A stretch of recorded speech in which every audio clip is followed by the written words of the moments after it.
नमस्कार प्रेक्षकांनो, स्वागत आहे तुम्हा सगळ्यांचं आजच्या आपल्या छानशा व्हिडिओमध्ये. तर प्रेक्षकांनो, घरोघरी मातीच्या चुली या मालिकेमध्ये जबरदस्त एपिसोड आपल्याला बघायला मिळतो.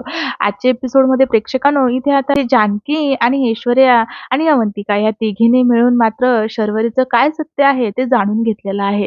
त्यांनी असं काही प्लॅन रचला की त्या प्लॅननुसारच त्यांच्यासमोर हळूहळू शर्वरीचं सत्य हे तर चला जाणून घेऊयात. तर प्रेक्षकांनो, आता इथे राहुल आणि शर्वरी यांच्या दुधामध्ये ऐश्वर्याने झोपेची औषधी मिक्स केलेली असते. आता ते दूध पिऊन ते दोघेही इतके गाढ झोपलेले असतात, की मात्र त्यांना इथे जाग येण्याचे काही चान्सेस नसतात आणि त्याच संधीचा आता या तिघी फायदा घेणार असतात.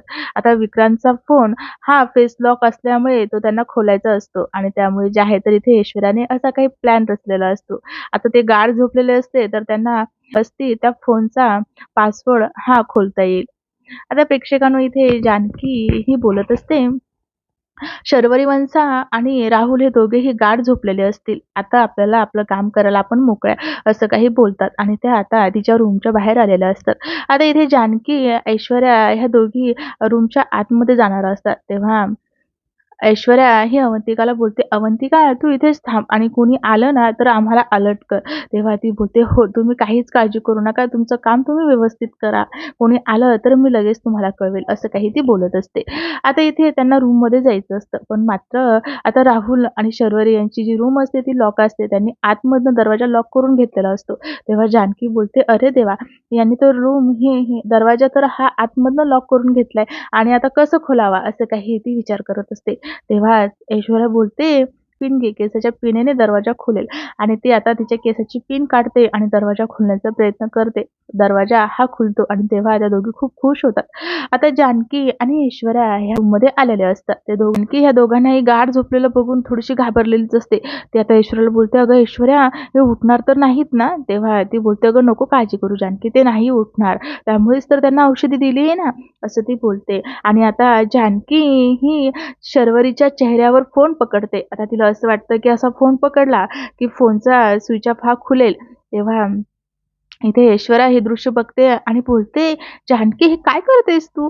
तेव्हा ती बोलते, "मोबाईल खुलण्यासाठी मी असं काही करते." तेव्हा ती बोलते, "अगं, त्यासाठी तिचे डोळे हे उघडे करावे लागतील ना, तेव्हाच तर तो पासवर्ड खुलेल." असं ती बोलत असते. तेव्हा ती बोलते, "असं आहे का? मग आता ते खुलेल कसा?" तेव्हा ती बोलते, "आपल्याला त्यासाठी डोळे हे उघडे करावे लागतील." असं ती बोलत असते. आणि तेवढ्यातच आता इथे राहुल हा झोपेत असतो, त्याला ठसका लागतो आणि तेव्हा तो उठून बसतो. आता हे दृश्य बघून इथे ऐश्वर्या आणि जानकी मात्र खूप घाबरलेली असते. ते आता जवळच जिथे शर्वरी झोपलेली असते, त्या साईडला बेडच्या खाली दोघीही झोपलेल्या असतात. आणि तेव्हा राहुल हा उठून बसतो आणि थोडंसं त्याला बरं वाटत नाही. त्यामुळे तो उठून असं स्वतःच उठून काहीतरी सावरण्यासारखा प्रयत्न करत असतो स्वतःला. पण मात्र त्याला पुन्हा झोपेची गुंग येते आणि तो पुन्हा आता इथे झोपतो. आता ते बघून ऐश्वर्या आणि जानकी ह्या उठतात. आता ऐश्वर्या शर्वरीचे डोळे हे खोलते, म्हणजे उघडे करते आणि तेव्हा जानकी ही शर्वरीच्या चेहऱ्यासमोर मोबाईल पकडते आणि तो आता तिचा जो काही तिने चेहऱ्याचा पासवर्ड टाकलेला असतो, तो आता इथे काम करतो. म्हणजेच आता इथे मोबाईल हा सुरू होतो. तेव्हा जानकी ही खुश होते आणि बोलते, "झालं, मोबाईल सुरू झाला." असं बोलते. आता तेव्हा ते ऐश्वर्या आणि जानकी ह्या दोघीही शर्वरीच्या रूमच्या बाहेर येतात आणि तेव्हा ऐश्वर्या पटकन आता त्या फोनचा पासवर्ड हा बदली करत असते. तेव्हा जे आहे तर जानकी तिला बोलते, "काय करतेस तू आता?" तेव्हा ऐश्वर्या बोलत असते, "ह्या फोनचा पासवर्ड बदलते. नाहीतर सारखं आपल्याला शर्वरीचे डोळे उघडायला जावं लागेल." असं काही ती बोलत असते. आणि तेव्हा जे आहे ती ऐश्वर्याला बोलते, "हुशार आहेस हां?" असं तिला बोलते. आणि तेव्हा ती बोलते, "तुला आज माहीत पडलं मी हुशार आहे?" तेव्हा जानकी हसते आणि बोलते, "हो, आत्ताच." असं काही आता इथे त्यांची मस्करी चालू असते. आणि तेव्हा सगळ्या तिघी त्या हसतात. आता जानकी ही अवंतिकाला बोलते, "अवंतिका, बरं सकाळपासून ना तुझी खूप दगदग चालू आहे आणि आता झोपायला देखील उशीर झालाय. बाकीचं आम्ही हँडल करतो. जा तू जाऊन झोप." तेव्हा ती बोलते, "हो वहिनी." असं बोलते आणि ती आता झोपायला जाते. आता ऐश्वर्या आणि जानकी या दोघीही आता पटकन तिकडनं दुसऱ्या रूममध्ये येतात आणि त्या आता फोन चार्ज लावत असतात. आता त्या फोन चार्ज लावतात आणि नंतर फोन चार्जिंग झाल्याच्या नंतर जेव्हा ते काही नानांचे आणि विक्रांतचे मेसेज वाचतात, ते वाचून इथे जानकीला खूप दुःख झालेलं असतं. कारण विक्रांत यांनी असं काही मेसेज केलेलं असतं नानांना, की "नाना, शर्वरी ही आपल्याला फसवतीये, पण मी तिला माफ केलंय आणि तुम्ही देखील तिला माफ करा. तिला वाईट वाटेल असं काही बोलू नका. आम्ही तुमच्याकडे येतोय आणि तुमच्याकडे आलो आम्ही, तरी पण तुम्ही नॉर्मल असल्यासारखं सगळं काही तिच्याशी वागा. तिला काहीही बोलू नका. असं काही इथे आता विक्रांतने मेसेजमध्ये नानांना कळवलेलं असतं आणि हे देखील कळवलेलं असतं, की "नाना, शर्वरीने तुमच्याकडे पैशाची मागणी केली, तरी देखील तुम्ही तिचं मन दुखवू नका. मी पैसे ॲडजस्ट करेल."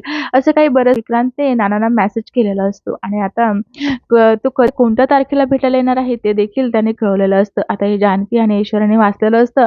जानकीला खूप दुःख होतं. जानकी बोलत असते, "वंसा या थराला जातील कधी वाटलंही नव्हतं आणि वंसा हे असं काही घरात वावरताय जसं काही त्यांनी काही केलेलंच नाहीये. पण ऐश्वर्या, आपण जर वंशांनी हे सगळं काही केलंय आणि आपण त्यांना जेलमधनं सोडवलंय ना, तर ही खूप मोठी चुकी केली आणि ही चुकी मी सुधारवणार. वंशान जर गुन्हेगार असतील तर त्यांना शिक्षा झालीच पाहिजे." असं काही ठामपणे आता इथे ती बोलत असते. म्हणजे आता तिला इथे जर शर्वरी ही गुन्हेगार असेल, तर तिला काहीही केल्यास शिक्षा ही जानकी, ऐश्वर्या, अवंतिका या तिघी मिळून करणारच आहेत. पण नेमकं काय करणार आहेत पुढे? आणखी कोणता प्लॅन रचणार आहेत पुढे?